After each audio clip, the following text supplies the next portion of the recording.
Bolsonaro abatido na Papudinha. Moraes controla visitas. Mas Tarcísio foi e trouxe recado. Abre aspas. Todo mundo junto contra o PT. O Bolsonaro está bem abatido na Papudinha. Sofre crises de soluço, tem medo de ser envenenado e só come comida trazida pela família. Moraes controla tudo. Negou visita do Valdemar da Costa Neto e do Magno Malta. E autorizou Tarcísio, que foi hoje. O governador ficou quase 2 horas com Bolsonaro e trouxe recados. Reafirmou que vai ficar em São Paulo, apoia Flávio à presidência e revelou que Bolsonaro vê Caiado com bons olhos. A frase que resume: no fim, vai estar todo mundo contra o PT. É isso mesmo, Dárcio? Não é necessariamente contra o PT, né? Como bem disse o Luiz Felipe de Orleans e Bragança, existe um sistema que é muito semelhante no mundo todo e que é internacional. Eu acho que é todo mundo pelo bem do Brasil, pelo nosso futuro, pelas virtudes, pelas tradições, por aquilo que foi legado pelos nossos antepassados. Mas eu preciso pontuar algumas questões aí. Primeiro, o Magno Malta, a visita dele foi negada por eu vou dizer quase que um delírio do Alexandre de Moraes, dizendo que o Magno Malta teria tentado invadir a Papudinha. Algo absolutamente descabido, o próprio senador já se manifestou a respeito. Uma vergonha o que aconteceu, porque o senador foi lá fazer uma oração, enfim, e verificar as condições em que Bolsonaro se encontra. Vamos lembrar que o senador ele tem a função de fiscalização.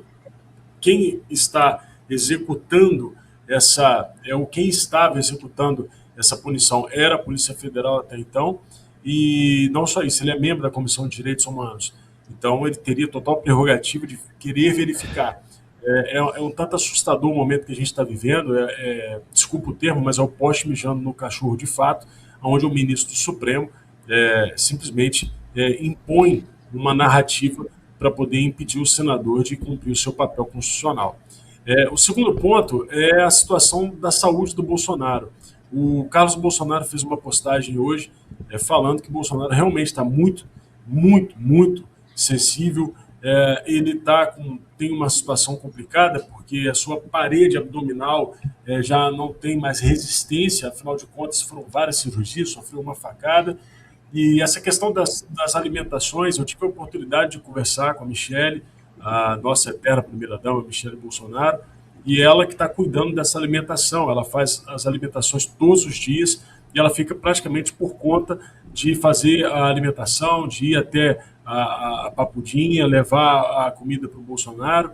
E assim, é uma prisão, obviamente, que está sacrificando a toda a família e aqui entre nós, né? É a representação máxima dessa perseguição que a gente está vivendo. Portanto, está todo mundo preocupado com a situação do Bolsonaro, é óbvio, e aparentemente é isso mesmo que o sistema deseja. Eles querem fazer com que Bolsonaro não consiga se recuperar e parece que há um desejo de que ele não consiga resistir. E é óbvio que a gente ora por ele, espera que o Senado da República ou alguma outra intervenção divina, ou quem sabe um vento de liberdade oriundo de outro país, manifestações de entidades internacionais, possa tirar ele daquele lugar para que ele possa cumprir uma prisão domiciliar humanitária. Muito bem, muito bem. Silvio, como que você avalia o encontro do Tarcísio aqui também? Como que você avalia também a postura dele depois com o Carlos? Olha, Emilinho, eu acho que nesse momento, né, nós estamos no dia 29 de janeiro e o governador de São Paulo, que é candidato à reeleição, como ele mesmo já disse, visita o maior líder político do Brasil, preso em condições absurdas, preso sem... Vamos lembrar aqui, Emily, me permita, que não há sequer a isonomia em relação a um ex-presidente com mais de 70 anos preso hoje no Brasil. Não há sequer essa igualdade, porque Fernando Collor de Mello está preso em Alagoas, nas condições que sabemos, cercado de familiares, porque ele disse, a sua defesa argumentou sofrer de Parkinson, transtorno bipolar e apneia de sono. Nós sabemos o quadro de saúde, o quadro clínico do presidente Jair Bolsonaro, que passou por uma sequência de cirurgias, algumas até agora, na virada do ano, desde o fatídico 6 de setembro de 2018, quando tentaram matá-lo, quando um militante de esquerda do PSOL tentou matá-lo. Pois bem, então, o primeiro ponto é lembrar do estado de saúde do presidente Jair Bolsonaro. E aí Tarcísio de Freitas vai visitá-lo na condição de candidato à reeleição ao governo de São Paulo. Este presidente da República já indicou como candidato à presidência o Flávio Bolsonaro. Eu acho que, a partir de agora, quem ainda alimenta ou alimentar algum tipo de cisânia dentro do espectro político da direita, se o Flávio Bolsonaro deveria ou não deveria ser candidato, porque o Tarcísio deve ser candidato, deixa isso para o Kassab. Deixa o Kassab fazer isso, entendeu? Porque eu acho que o Kassab vai fazer, eu acho que ele tem aí as ferramentas e tem demonstrado isso ao longo desta semana. Não vou entrar em outra pauta aqui, tá? Mas eu acho que o país deve seguir esse rumo. Nós temos vários elementos para citar. A marcha já lembrada aqui. Então, partindo deste princípio, o que eu extraio da fala do governador Tarcísio de Freitas? Que o quadro do presidente Jair Bolsonaro inspira muitos cuidados, que ele precisa ir para casa ser assistido pela sua família, no mínimo, porque afinal de contas foi condenado por um crime impossível. Mas no mínimo ele deveria ter melhores condições similares à de Fernando Collor de Mello. Para finalizar, também lembrar aqui que um outro ex-presidente, que aliás é o presidente de turno do país, passou 580 dias naquela... o Jornal Estado de São Paulo tem, isso é fácil de encontrar, chamava de cela comitê, porque ali ele organizou uma eleição. Mas poderíamos chamar também de cela gourmet, né, em Curitiba. Ele recebeu 572 visitas. Eu não estou chutando um número. Esse número existe. 572 visitas. Ele recebeu familiares, advogados, filiados ao PT, fez campanha e se gabou de dizer que organizou a campanha de 2018 na medida do possível ali em Curitiba e arranjou uma namorada e hoje custa muito caro como primeira-dama.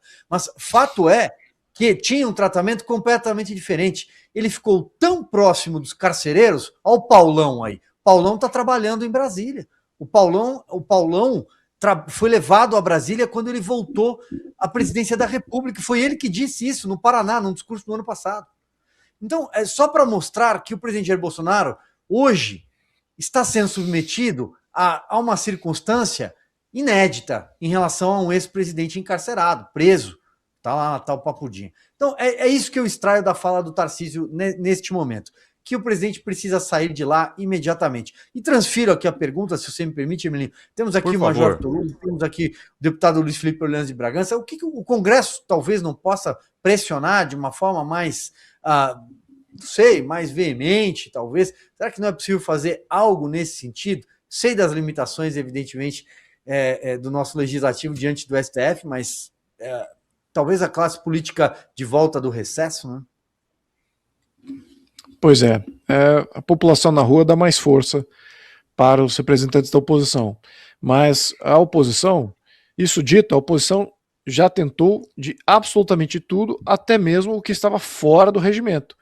Fizemos uma intervenção física, em que tomamos ali por alguns dias, quase uma semana, o púlpito, ou seja, toda a parte da secretaria, os primeiros secretários ali da Câmara, e aí todos aqueles que estavam ali, boa parte daqueles que sentaram na cadeira do presidente, terminaram no Conselho de Ética e estão ainda pendente ainda possíveis sanções aí, como suspensão e tudo mais. Então, eu acho que isso denota que institucionalmente, por que está acontecendo isso? Né? Porque o legislativo do Brasil não é composto de legisladores que entendem a importância de um parlamento.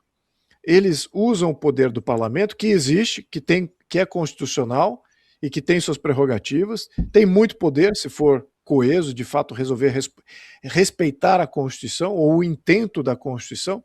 Só que os parlamentares que elegemos aí sistematicamente, boa parte deles do centrão e da esquerda, eles não estão nem aí com o que é constitucionalmente necessário para um parlamento. E muito pelo contrário, eles estão vendendo este poder constitucional ao maior pagador, que é o orçamento do governo federal.